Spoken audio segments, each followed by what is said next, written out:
In my opinion, there's one marketing approach that's really going to help you skyrocket your results and position you almost overnight as an authority in brand new markets. And I can't wait to explore it today with someone that I just adore, and we go back a long time, Milana Leshinsky. We're going to be talking about joint ventures and strategic partners. Hi, it's Melanie Benson here, and I'm America's leading small business optimizer.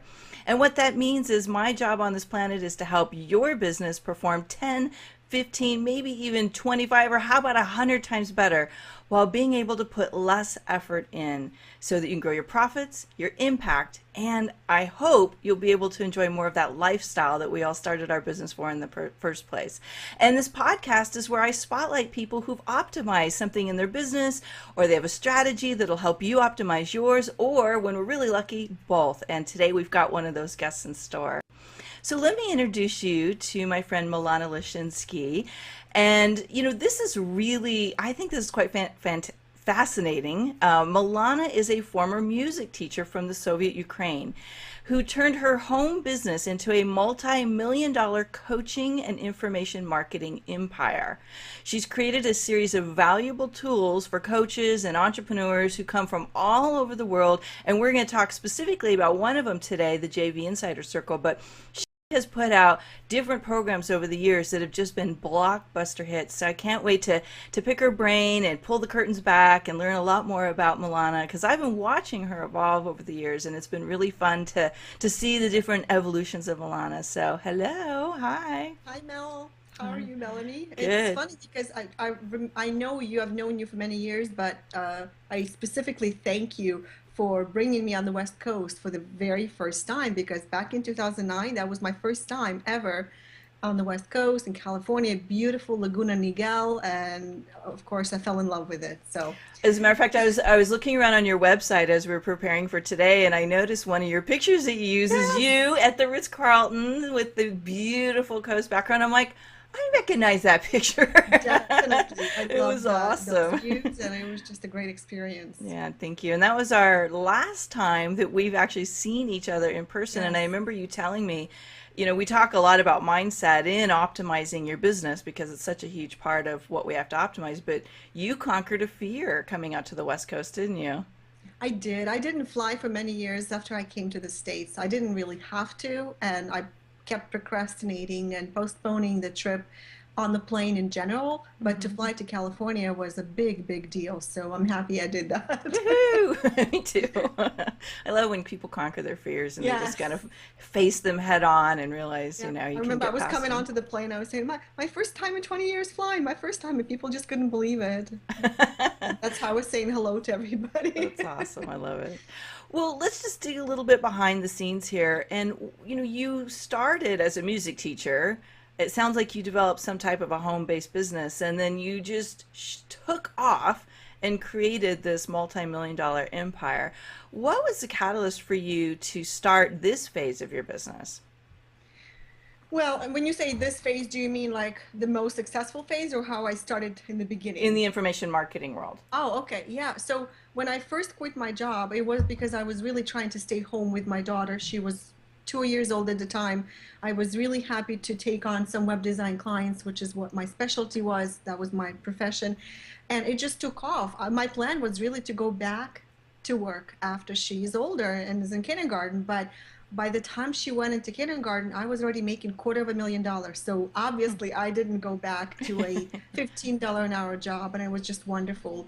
So, and then, I just love the idea of creating something. And information marketing is all about creating, right? Yeah. So, creating my first ebook, my second, my third ebook, then creating the telesummit, which has now become like the standard kind of a virtual event, creating a live event, creating programs, creating a brand. And most recently, my partner and I, my business partner and I co-created something we call JV Insider Circle, which again is all about creation. But I have to tell you, it's so much easier to do something with another person. I never thought of myself as a partner. I always saw myself as a solopreneur. So I was shocked, surprised, and just ecstatic right now how my business has turned out. I love that. And you know, you're tapping into something that I feel like is one of my favorite parts of business, and that's collaborating. You know, Hmm. that idea of being able to leverage the power that two or more people can bring into a situation, and what can spark from that, and what you can create when you're not just in your own head and you're using your own assets, and you can tap into exponentially available assets through collaboration. You know, to me, that's the whole point of joint Right. venturing. But it sounds like you kind of sparked that through collaborating with your partner. Yes, yes. It was we met at a time where he was searching for something. He was actually looking for joint venture partners to promote his program. And ironically enough, I said no, it doesn't fit my list. And he asked me, "Well, what would you promote?" And we started brainstorming about coaching as an industry. You know, what do coaches, authors, speakers, experts need? And I said, you know what? The biggest problem in the world for these people is building their list. And how do you do that? And so we started exchanging notes. And he said, you know, I do joint ventures. And I said, so do I. So we found that as that common factor between the two of us. And so for me, it was also a time of searching for a new project, new excitement in my business. You know, it's funny when you make $500,000 and you're no longer excited, it's a scary thing because you know you need to keep doing something to maintain that income, but you're not no longer excited about your business. So for me, that was such a perfect timing when we met and created this amazing community that we can touch on later.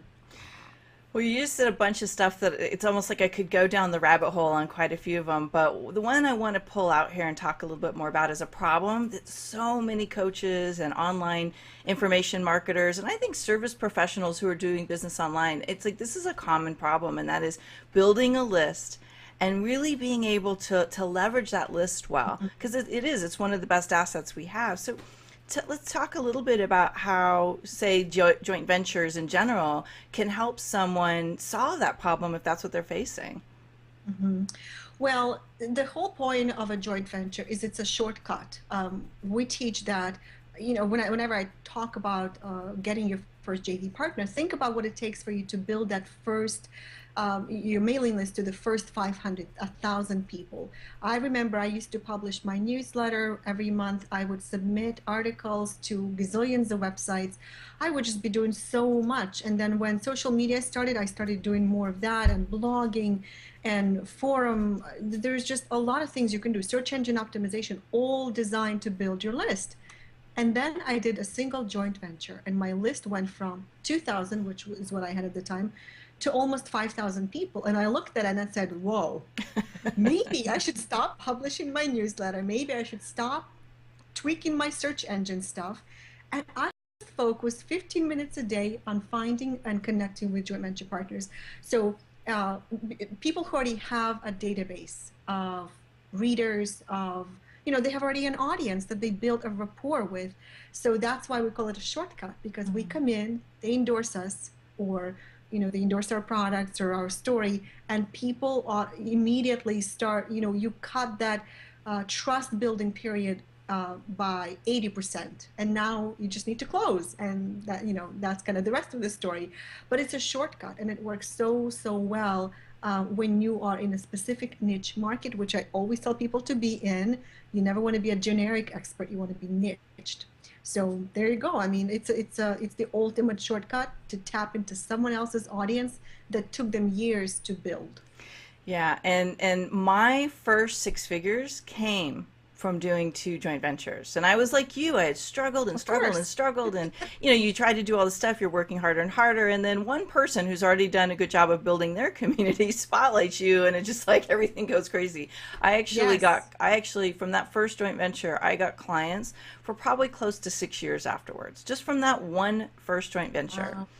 So I think Well, the, you're, go the ahead. cool thing the cool thing about a joint venture is that once it starts rolling, it never stops, because Right. after I had my list of 5,000 people, guess what? I could now come to partners who were bigger, who were maybe you know, B-level players, and partner with them, and then my list would go even higher from there. So all you need to do is just a few smaller joint ventures to get your list to a certain point, to get yourself to maybe 3 to 5,000 subscribers, and then you have the leverage to approach anybody, and that's what I love about it. So, I hear all the time from people because I tell my clients, we need to get you some joint ventures to kick off this project, or you want to build your lists, we need to get you some partners. And there's other things that we do as well, but joint ventures is a big part of it. And I hear from people, the reluctance or the lack of knowing how, or, just fear in general. And some of them are just outright, they're approaching people and they're getting no's. If we could give people one tip to put together those first few really good joint venture partners, like what's one thing that might help somebody who's really curious about how to do this process? Yeah. So we always say that it's about a relationship. By the way, I refer to we as in Rich and me, Okay, my your my partner. business Yeah. partner, right? So we teach this stuff together. So I have to say we, but we always teach people that it's all about a relationship. Do not approach strangers and ask them to promote. It's just not going to work. Mm-hmm. We are human beings. We need to build relationship with somebody, to trust them, to get to know and like their stuff and like them as a person. You want to get to a point where they are so open to hearing you out, that whatever you talk to them about, they pay attention. So you want to get somebody attention, and that is done through a relationship. So that's the first thing. Maybe go to live events, join JV Insider Circle, come to our event, build a connection with people, and then ask for stuff. Maybe not even then, maybe just give first. Rich likes to say that the most important words in the world that you can say to somebody is, how can I support you? Mm-hmm. And it may be confusing to somebody who does not have a mailing list. Like, I don't have the leverage, I don't have the platform yet to support you. So how can I say that to somebody? Create it. The very first time I did my telesummit, 2005, telesummit didn't exist. That was an example of this amazing opportunity for me to feature other people. I think you were part of at least one of my telesummits, Melanie. But you're giving somebody else a platform for visibility. Everybody needs visibility, exposure. They need opportunity. So if you can create an opportunity to somebody before asking to get promoted, that's a great way to do that. And then one other thing I'm going to say, I've said yes to people who were completely unknown. They were newbies. Maybe they didn't even have all their systems in place, but I loved their product idea. Somebody approached me recently and said, Milana, I teach people how to turn how did you say, their content into 52 weeks of marketing content easily. And I said, wow, this is great. This is exactly what people need. I'm going to promote you. I didn't ask how big was your list, how long you've been in business. Are you going to do something for me? I didn't, because I love the idea. So that's really the other way to get their attention, is a big idea that's unique, that makes your JV partner looks like a hero to their audience. And that did that for me. And I think you're pulling something out that I found is that there's one of two, maybe three values that a joint venture partner is going to feel and say yes to. One, there's money on the table, Yes. and some people are very driven by the money part of it. And two, they're value driven, and that tends to be more me, where is the value of what this person is teaching or offering a good fit and fills a hole inside your community. And I've always focused on the second type. What do you think about that? Well, again, there are a lot of different types of affiliate partners. So we like to say that there is a tribe builder. There is who is really focusing on bringing an expert or a resource to their community. And then there is an affiliate type of Mm-hmm. JV partner who is specifically, they build an audience and now they want to monetize it. So they are really focused on the income. Right. And then there are people who are a combination of both. Like you were saying, there is the people who really want to bring something valuable, but they also want to make money. And that's the category I put myself in. So money does not come first. I first look at, is this going to be useful? Can I sell it? Are people gonna find this resource useful? Am I gonna look like somebody who is on the cutting edge of bringing the resources to people? If the answer is yes, then I move on to the next question: how much money am I gonna make? Because I want to make money. I'm in business, right? So that's the second question I ask. But you're right. There are people who are really focusing on money, but if they're going to get a lot of complaints about you or your product, trust me, they will never joint venture with you again. So you really want to make sure I assume that your product is great. That is my first assumption. And if you start giving me red flags that it's not, I'm going to start questioning it. But my first assumption, since you come to me with a promotion request, your product is probably excellent. Let's look at the other factors. Are your systems in place? Is your commission high enough for me to even bother? Hmm. And I'm not saying it in any mean way, but there's so many people that I could be promoting for a commission that I need to really know that this is going to be a money-making opportunity. And if you're not okay with me saying that, you may want to look at the reason why you're in business, because most people in business are there to make money. And if you're not, maybe it's not a business, it's a hobby or a passion or a calling, like a lot of coaches like to say. So there's a lot of things I just said that I like to talk to my clients about. But what do you think, Melanie? Well, the whole formula, and it really is a formula, and it's having knowledge and having the power to understand the dance and how to navigate those conversations. What's possible, what's important to me, what's important to them. And when it comes down to partnering, I think it's all about knowing what you need, what the other person needs, and how do you create something together that serves everybody. And having a system to use helps you know how to navigate that. And that's what I love about JV Insider Circle, and I think is so powerful about the way you guys have put that together, is you're really helping people understand what is this domain called joint ventures, how does it work, what are all the ins and outs, and how do I approach people that are going to help me build my list, get my product in more of my target audience's hands, and be able to raise your visibility in the community, because that's, I think, a big side effect of doing good joint ventures is now your name is in front of a lot more people and it opens a lot more doors. So it's a powerful system. And I think for people, if there's a one place you have to start somewhere where you're going to have the biggest bang for the buck, and this is a good Exactly. way to do that. Yeah, I mean that's why I was focusing so much on joint ventures early on in my business, was because of that one experience that I thought, wow, I have a toddler at home. I don't have a lot of time to work. So if I do get to my computer or my phone, I need to use it in the highest leverage way possible. And that was creating joint venture relationships with people, because that's how I made money. That's what kept me going in business and growing. So I want to switch gears a little bit. We could go on and on and on. We could talk for weeks probably about joint venture stuff, and there's a lot Believe of me, ins we and do. outs, and yeah. And we'll share everybody with everybody a little bit a resource for that. But what I want to do now is talk a little bit about you and how you got to this point, because for a lot of people this is what they're shooting for.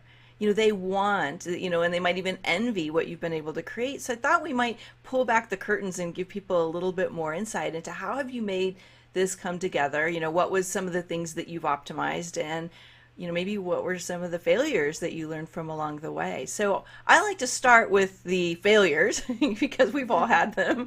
What would you say has been one of the big challenges, or maybe even a failure point in your business? Yeah.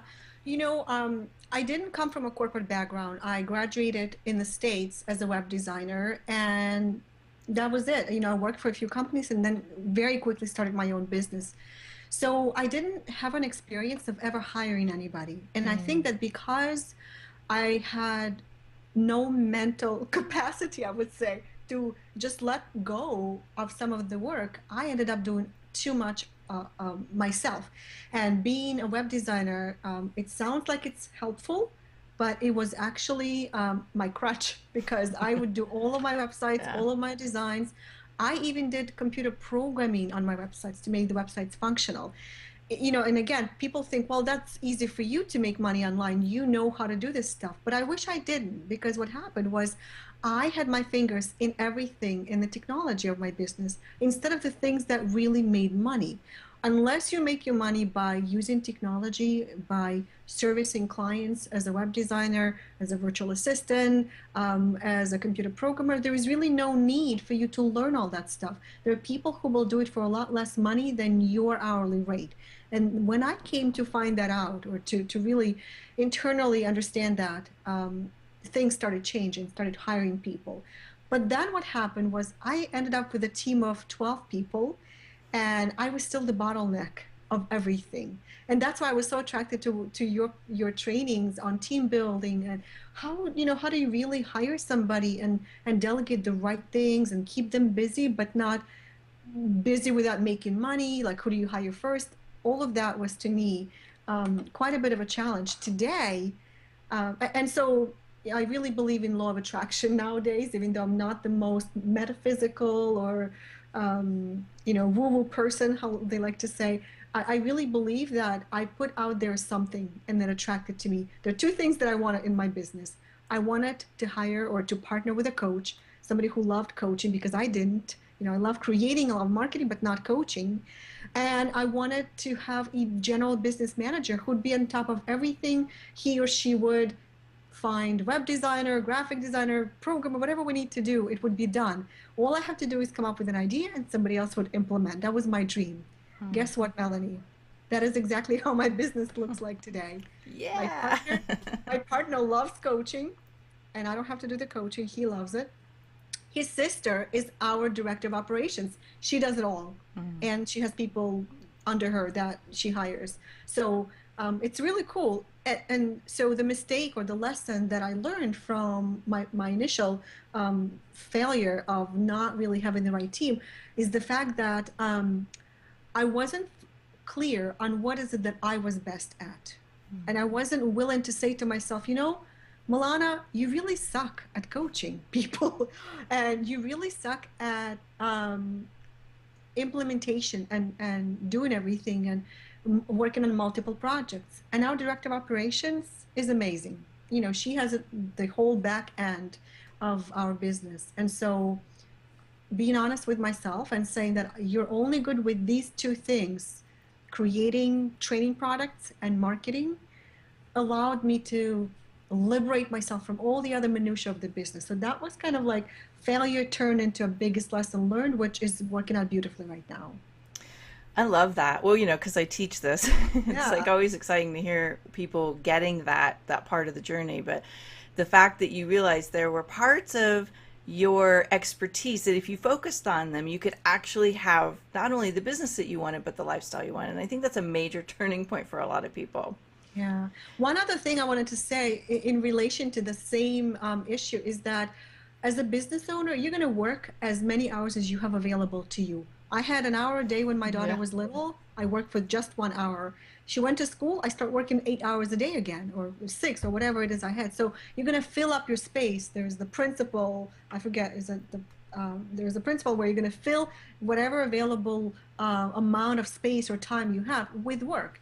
And so I needed something else. I needed a hobby, and I didn't have any because I love my business so much, like all of us do. I would spend every minute on my computer working and creating, and then it was just too much. I burnt out, overworked, never had a lifestyle. And so realizing that I need hobbies really helped me stop my workday at a certain time. My daughter would come home and then I would do my hobbies. And by the way, my hobby is dancing. If you look at my Facebook page, I love ballroom dancing. I've been taking it for over a year, and this is the other part of my passion. How So it's fun. good to have something else you like doing other than your own business, no matter how much you love it. Yeah. This one's mine. I do my bracelets and Jewelry, beading my and stuff. Yeah. It's awesome. like I just suck into it.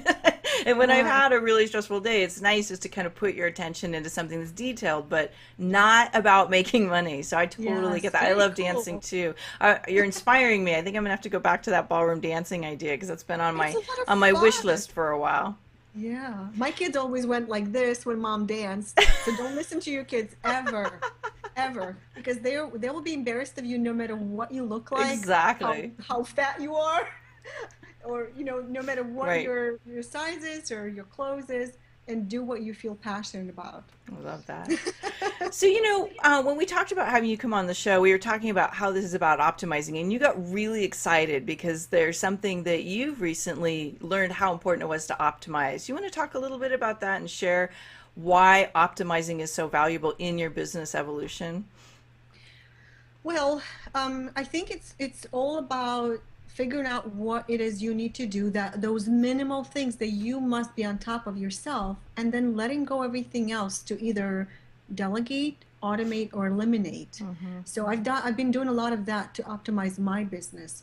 One of the biggest things that I've done, even before Rich and I met, um, was really trying to focus on a single product to market. And that was very challenging because remember, I'm a product creator.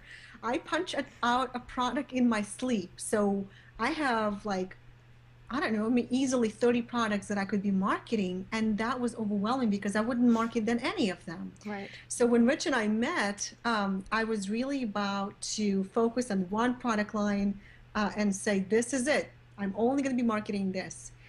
And then we created JV Insider Circle, which became the single product in my business. I cannot tell you how much easier it is to run my business now. I talk to you right now, and I can say, you ask me what's in your business. I can channel all of my energy, effort, time, resources into marketing one product. So if you have multiple products, what happens is you undermarket each of them. And if you have one product, you put all your energy, resources, and time into marketing that one product, and it sells better. It's like, I don't know if you ever watch these shows where, somebody comes into your business and does a makeover. The Oh first yeah, thing like they the do, profit. yeah, like the product. That's exactly what I'm thinking. Yeah. So the first thing he asks is, what is your best-selling product? Mm-hmm. And get rid of everything else. Why do you have all these trinkets that don't sell? Mm-hmm. They're not really the draw. Let's focus on optimizing your product and optimizing the marketing behind it so that people would just buy that. And so that really works. Reducing your product line down to a single product. Maybe you have some other ones, but you focus on just marketing the one, the best selling, the most critical, the most unique, the one you can go to the JD partners and say, I got this $2,000 program. People love it. I convert really well. Won't you support me? And that makes such a big difference. One product, market heavily, and Ugh. that is a huge lesson. Music to my ears. I can't tell you how many people come in so overwhelmed asking me to coach and guide them into making more money. And this is the hardest thing for them to accept is that there is power in streamlining your offerings. And, I Yes. struggle with that. I'm like you. I like to create less stuff, but I've literally been working on streamlining everything so there's a flow to it. So there's not a bunch of stuff that there's one entry point that people move through. And so when you do have different offerings, that's one of the tips I give people is figure out how to make it so that one sells the next. So you're not always Yes. going in this direction, you're going in this direction. So I love that you just gave that great example. So Milana, I know there's ups and downs in running a business, and even though everything's in a wonderful place for you, there's probably days that you get a little challenged. Is there a mantra or a quote that helps you to bring back your positivity or kind of gets you re-energized again? I'm laughing because it's actually right on the desktop of my cell phone. And my son looked at it the other day and said, what's this crap? No, he's 19 years old. So to him, this is like, woohoo, Woo woo. somewhere out there. Yeah. Right. But on my cell phone, I think I had a bad day one time. Um, and I wrote to myself, and it's right now a message on my desktop on my cell phone. Don't worry, it will be okay. So I love looking at that. It will be okay. Even I have a book called Coaching Millions from years ago. I published it. And at the end of the book, I have a letter to myself 20 years from now. So I wrote it from the perspective of the successful Milana to the struggling Milana. Oh, Uh, I love and that. so, it will be okay. Everything works out. You will find a way. Nothing lasts forever. So if you're experiencing anything challenging, it's okay. But I have to tell you that getting a coach, as much Yeah. as I don't like doing the coaching myself, I love having a coach. Coaching is incredible. You have a lot of that chatter, the negative chatter. A lot of people do. We're human beings. We sometimes look at things pessimistically. So a coach really helps you stay positive. The right coach, of course. Right. It helps you see the big picture. It also helps you celebrate the accomplishments, the achievements, the milestones that you've experienced. So we don't do that for ourselves. Having a coach is the best. Even if you don't have the budget for coaching, hire a coach once a month, just one session a month. It's going to keep you going. I used to pay my coach $300 a month just for helping me organize my to-do list. And it worked so well. I loved that coaching process so much. I hired another coach at $1,000 a month and later upgraded to his $2,500 a month package. And I'm really grateful for that because somebody else can see the greatness in you that you cannot. People hire coaches because they believe in them. So if you're starting to feel like, you're losing that faith in your own success, in your own abilities, hire a coach. For me right now, it's my business partner, and it's awesome. I never had that before. I was always jealous of people who would be just like, yeah, I don't need a coach. I'm just going to call up my partner. And I never had that until now. So get somebody else to help you get out of that negative zone and push you forward like you can't do yourself. I So say everybody can thrive when they have a coach, and it gives you that edge. And that's why, I have a coach, I have mastermind partners. I think when you're surrounding yourself with people who are going to help you keep this clear, it's not even about the strategies sometimes, it's about keeping this clear and just keeping yourself in momentum. So I'm so glad you brought that up. So let's wrap up sharing with everybody. There's a link below. I am so excited about JV Insider Circle and what it can bring for people. I couldn't wait to share it with everyone. So, Milana, you want to just give us a couple of little insights into what someone could find when they follow this link and go check out JV Insider yes. Circle? So thank you for asking. The whole idea of the JV Insider Circle, Melanie, is that it's not easy to find JV-minded people out there. I've experienced it myself. I would approach somebody who seems like they're a great entrepreneur, but they are not open to doing joint ventures, and that's a challenge if you are trying to put yourself out there to bigger audiences. So we put a community together. Right now, we are over 600 members, which is so very cool. Wow. I never thought we would get there when we started. We sweated the night before we opened registration, and then these hundreds of people started pouring into the community. The reason people really are joining our community is because, yes, we teach, but it's not about training. It's about connecting people who could support each other, collaborate with each other, promote each other, which is not always the only way to collaborate, but there's so much energy and power in the community of people who are ready to support each other through collaboration. And so we start you off by giving you an intensive training for 8 weeks where you become really knowledgeable about what does it take to get a partner to say yes. What do you need to have in place? What kind of products people are looking for before they say yes? We also have a live event called the JV Experience. We do that every year, and that's where people come together and face to face and meet each other. We have something really cool in the Shark Tank style. We call it the JV Shark Attack, where people get to present to the top level in our industry. We have Laurel Langemeyer, Lisa Sasevich this year. We have like really top people.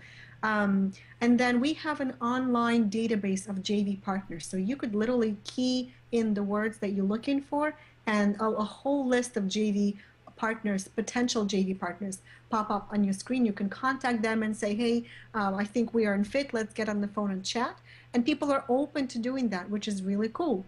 Rejection is tough. JV Insider Circle is a rejection-free zone. People do not say no. They say, let's explore the opportunities. And I love that we created that. I love So what you're creating with that. yeah, That's so awesome. I have people who came up to me and said, I am just green with jealousy that I didn't come up with the idea first. Yeah. And that makes me feel so good because I've always wanted to create something like that, something that you need that really Mhm. supports people in the marketing area, because you can't do this alone, but you can do it so much faster with the help of others. And it's such a great way to end today. And I encourage you guys to go check it out. There's some great resources here. The link's right here. You can follow the screen, or if you're here on the show page at melaniebensonstrick.com on the blog, the notes are there. You can find more on Milana and all the great stuff she does here. But you can also, if you're on iTunes with us, pop over to the link that you see in the screen here. And Milana, thanks so much for joining us today. And, for those of you here on on the show page, I'd love to hear what was an aha or something that you're going to take away out of today's interview that you can put into action, because these are great ideas. You've got some juicy stuff here, and you can actually start to boost and optimize your business right away just putting one thing into action. Go ahead and share it in the comments below. I know Milana and I will love seeing what you share. All right, Milana, I can't wait to play more. And we're going to be doing our own exploring of ways to continue to collaborate together. And it's one of those heartfelt moments for me when somebody who I've known for years, we get to keep coming back and finding new ways to support and play Yes. together. So thank you. Thank you And so much for having me. I appreciate that, Melanie. you got it. Love the format and just hope people really find this useful. Thanks. All right, bye everybody. See you next week. Bye.